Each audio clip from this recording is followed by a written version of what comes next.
ተዋል በሌላ በኩል እምሩና ጽናት ኩሽና ነበሩ እየተወያዩ ነበር በሰርግሽ ለት እንደዚህ በመሆኑ ቅር አላለሽም ወይ ብላ ጠየቀቻት የሰው ልጅ ከሞት አያመልጥም ምንም ቅር አላለኝም ቅር ቢለኝም ምንም ማድረግ አይቻልም አሁን ላይ ያለሁት ለሱ ነው የምኖረው ያለቻትም ነበር እምሩም አዎ የምትኖሪለት ሰው እኮ ስታገኚ በጣም ደስ ይላል አለቻት ብዙ ነገር አውርተዋል ሰኒና ክብሮን ሳሎን ላይ ነበሩ ሳሎን ላይ ሁለውም ያወሩም ነበር ሰኒ ስልኳን ይዛ ያወራች ነበር እየሳቀችም ነበር ሙነሽ ነው መስቂ ብሎ ቢጠይቃትም ለክብሮን ልትመልስለት አልቻለችም ሰኒ ነው አይደል ስምሽ ብሎ አላት አዎ ሰኒ ነው ስሜ ምን ነው አለችው አይ ዝም ብዬ ነው አላት እሱም ከትከት ብሎ ሳቀ አንተ ምን ሆነ ነው መስቅ ስላት ብላ ስትጠይቀው አይ ምንም አላት የመልስ ምት መሆኑ ነው አለችው በሌላ በኩል ጽናትና እምሩ ወደ ሳሎን መጣው ነበር ክብሮን ወጥቶ ከሄደ በኋላ ጽናትና እምሩ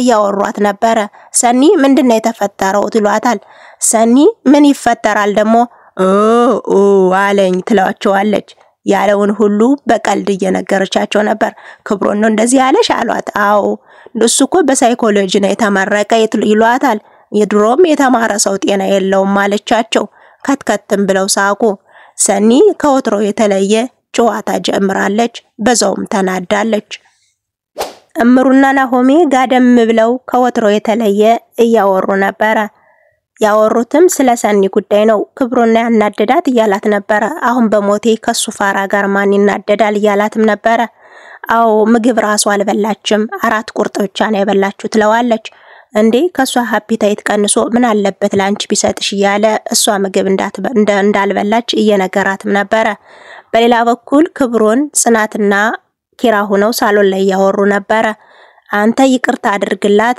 ለምንድነው የተጣላችሁ ያሉ ያወሩትም ነበር በቃ ይዘሻት ነይና ይቅርታ አድርግላታለሁ እሱን ለኔ ተውልኝ አጣውቃትም ማለት ነው ጻዋያን ስለማታቀው ነው ያለችው ነበር ጽናት ክብሮንም ይዘሻት ነይና ከዛ በኋላ አብረን እናወራዋለን ያላትም ነበር በሌላ በኩል ሰኒና ጽናት ኩሽና ላይ ነበሩ ወጡን ቅመሽልኝ የተባባሉ ነበር እንዴት ይህን ቢጃማ ለበስሽው አለቻት ቢጃማው ስገባ እግሬ ሁሉ ነው የሚተሳሰረው በጣም ነው ደስ የሚለይ ቢጃማ እንደምትወድ ነገረቻት በዛ ላይ ክሮን ይጀልምጣ ብላ ወጣች ወጡን ቅመሽው ስትላት አይ በእንጀራ ነው ቀምሰው ወይስ በማንኪያ ያለችም የጠየቀቻት ነበር በመሃል በይሽ ክሮልን ዘሽው ተሎነይ ብላ ላከቻት ክብሮንም ወደ ኩሽና አምርቶ ወጡ በጣም ይጣፍጣል ማዛው ከሩቅ ይጣራል ያላትም ነበር ከሰሪው ነው አለችው ሰኒ ከወትሮ የተለየ ድንግጥ ብላ ኮራ ብላም እያወራችሁ ነው ወጡ ግን ግባት ምንድነው የሚያስፈልገው ብሎ ማለት ኮሰረት ነው እንዴ መጀመሪያ የሚገባው ብላለችው ኮሰረት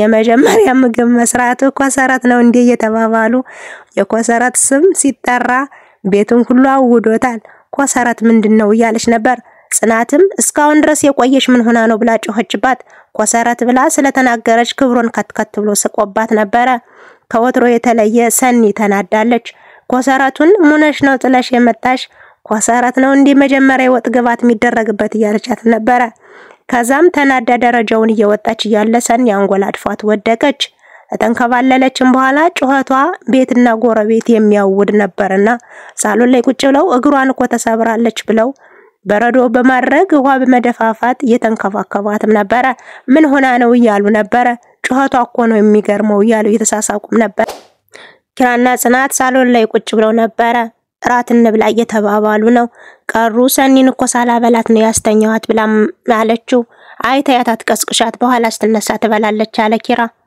እንደዛ ከሆነ እኛ እንብላ ብላ ጽናት ሰኒ ወደ ተኛችበት ክላስ ክብሮን አምርቶ ነበር ልብሱን ሊቀይርም ነበር አይኮሰረት ያለ ከተኛችበት ሙድ ያያዘባት እየሳቀም ነበር ልብሱን ሊቀይር ብሎ አሰበና አሁን ብትነቃ ታየኛለች አለ ሊያለብሳትም ፈለገ ፊቷን ሊያለብሳት ሲል በረገገች አንተ ምን ፈልገ ነው ምን ያደረክ ነው አለች በድንጋጭ አንቺ ተረጋጊ አላት ልትረጋጋ አልቻለችም ምን ልታረግ ነበር ባልነቃ ምን ልታደርገኝ ነበር ብላ ካካለች እሱም ግራ ገባው ከዛ ላፊት ሽላ ለብስሽ ነበር ልብስ ልቀይር ስለሆነ እንዳታየኝ ፈልጌ ነው አላት እሷም ግራ ገባት ተነስታ ልቀቀኝ በማለት አመናጭቃ ወጣች ሊገድፋት ቢሞክርም ልታስጠጋው አልፈለገችም ክብሮንን ግራ ገባው አይኮሰረት ምን አይነቷ ልጅ ናት እያለ እየሳቀባትም ነበር ኪራ ምን እንደመከረው አይታወቅም ባንድ ጊዜ ሐሳቡ ተቀየረ ሳሎን ላይ ፍቅር የነበረ ልጅ መኪና ላይ ወጥቶ ራሱን በዝናብ ያስደበደበ አባትየው ደውሎለት ነበር።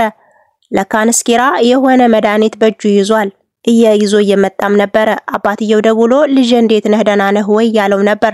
አባዬ ከወትሮ የተለየ በጣም ደህና ነኝ አታስብ በኋላ ደውልልሃለሁ ያለው ነበር። ዝናብም እየተመታ ነበር። ቆሞ እናንተ 3 አመት የደበቃችሁኝን እኔ ያስመሰልሁ መኖር አያቅተኝም ልክ እንደናንተ ደና ባልሆንም ደና ነኝ እያልኋችሁ ህይወቴን እቀጥላለሁ እያለ ነበር። ኪራ ከወትሮው በተለየ ዛሬ ድብርት ውስጥ ገብቷል። ምን እንደተፈጠረ እኛም የምናውቀው ነገር የለንም። ሰኒን ክብሮን እንዲሸኛት አደረጉ። ጽናትና ምሩ በዛው እግር መንገድህን ሸኝልን ባክህን አሉት። እሱም በሉ በቃ እግር መንገዴን ከሆነ እሸኛታለሁ አለ። ሰኒ እንዲሸኛት ባትፈልግም ግን እግሯን ስላመማት ግዴታ እንዲሸኛት አደረጉ። ሸኝቶ ቤቷም ታደረሳት በኋላ ምግብ ካልሰራሽልኝ እኔ ከዚህ ቤት አልወጣም በማለት ቤቱን ቃውጥ ያረጋት። ምግብሽን መቅመስ አለብኝ ሙያሽንም ማየት አለብኝ እያለ ሳሎን ላይ አንተ ልጅ ውጣልኝ ባክህን አንተ ደባልቄ የሆንህ ልጅ ውጣልኝ እኔ እኮ ክብሮን ነኝ ያለም ነበር። ክብሮን አይደለም ስምህ ደባልቄ ነው ስምህ እያለችም ነበር። እግሯን ያሻሸች ውጣልኝ ባክህ ብትለውም ሊወጣላት ግን አልቻለም። ምሩም ለሰኒ ልደውልላት እስኪ ያለች ስልኳን እየሞከረችላት ነበር። ናሆሜ ተኝታ ነው የሚሆነው አደውይላት ያላትም ነበር። አይ እስኪ ደውዬ የሆነውን ነገር እንግዜን ያናደዳት ነው የሚሆነው ልደውልና ልጠይቃት ስትላት አታነሳም። ከዛም በራሷ ጊዜ ደወለች። ሰኒ እድሜዋ ረጅም ነው አሁን ደወለች ብላ አነሳችው። እባክሽን ይሄ ልጅ አልወጣልኝ ብሏል አስወጭልኝ ብላም ደውላ ጠየቀቻት። በቃ አሁን ደውዬ ውጣላት ለዋለሁ። በሌላ በኩል ቅዱስ መኪና ውስጥ ተኝቶ ሲነሳ ፈጣሪ ሆይ አሁንም አልገደልከኝም ቤተሰቦቼ በጣም ናፍቀውኛል ከነሱ ጋር መገናኘት ፈልጋለሁ እህቴም ናፍቀኛለች እያለ ስለ ቤተሰቦቹ ያወራና መኖር እንዳስጠላው ያወራም ነበር። መኪናውን አሟሙቆ ሊነሳ ሲል ከፊት ለፊቱ ኪራ ቆሟል። ኪራ የሆነ ስለታማ ነገር ወይም ደግሞ የሆነ ነገር ይዞ ራሱን ለማጥፋት ሲታገል ያየዋል። እባክህን ግጨኝ አለው። የኔ ወንድም ምን ሆነህ ነው እዚህ ጋር የቆምኸው አለው። እኔ ለቤተሰቦቼ ብቁ አይደለሁም ጠንካራም አይደለሁም መሞት ፈልጋለሁ ዝም ብለህ ግጨኝ ያለው ነበር። የኔ ወንድም ተስፋ አትቁረጥ ገንዘብ ከፈለክ እኔ እሰጥሃለሁ ያለው ነበር። ኪራም ገንዘብ ያለው ነበር። በመሃልም ናንድ በቃ 1-2 እንበል ብሎ ክብሮን ከሰኒ ቤት ሊወጣ አልቻለም። እባክህን ውጣልኝ ብትለውም አኪም ቤት ካልወሰድኩሽ ጭንቅላትሽን እኮ ተመተሽ ሊሆን ይችላል አኪም ቤት ልውሰድሽ እያለ ነው ክብሮን። ሰኒ ውጣልኝ ብትለውም በፍጹም ሊወጣላት አልቻለም። አሁንማ ኩሽናው ልየው ምግብ አዝዣለሁ አሁን ይሻለኛል ምግቡንስ ማን ሊቀበልልሽ ነው አንቺ ሳኪም ቤት ካልሄድሽ እንዴት ልትሆኝ ነው እያለ ክርክራ በዛ። ቅዱስ ኪራን ከመጠን በላይ ያጠጣው ነው። አሁንም ጠጣ ያለው ነው። ከወትሮ የተለየ አንተ ምንድነው ላንተ ሁሉንም ነገር ሚስጥሬን የምነግርህ ያለ ነው ኪራ። አንዳንድ ጊዜ እኮ ለማናውቀው ሰው ሚስጥራችን ስናገር ቀለል ይላል ያለ ጡዝ ብሎ ሰክሮ ግን እያስወራው ነው። በዛውም ምርጥ ጓደኛ የሆነው ይመስላል። በዛውም ብዙ ነገር አውርተዋል። አንተ ብቸኛ ልጅ ነህ ወይ ያለም እየጠየቀው ነበር። አዎ ነበርኩ እንዴት ነው ከቆዩ በኋላ ሌላ ልጅ ወለዱ እንዴ ያለው ነበር። ኪራም ከወትሮ በተለየ የበታችነት አይነት ስሜት ተሰምቶታል። ቤተሰቦች እኮ እኔን ደብቀውኛል ምን የቤተሰብን ሚስጥር መያዝ አልችልም ወይ አቅም የለኝም ወይ ችሎታ የለኝም ወይ ያለም እያወራ ነበር። ድራማው ከዚህ ጋር ተጠናቀቀ።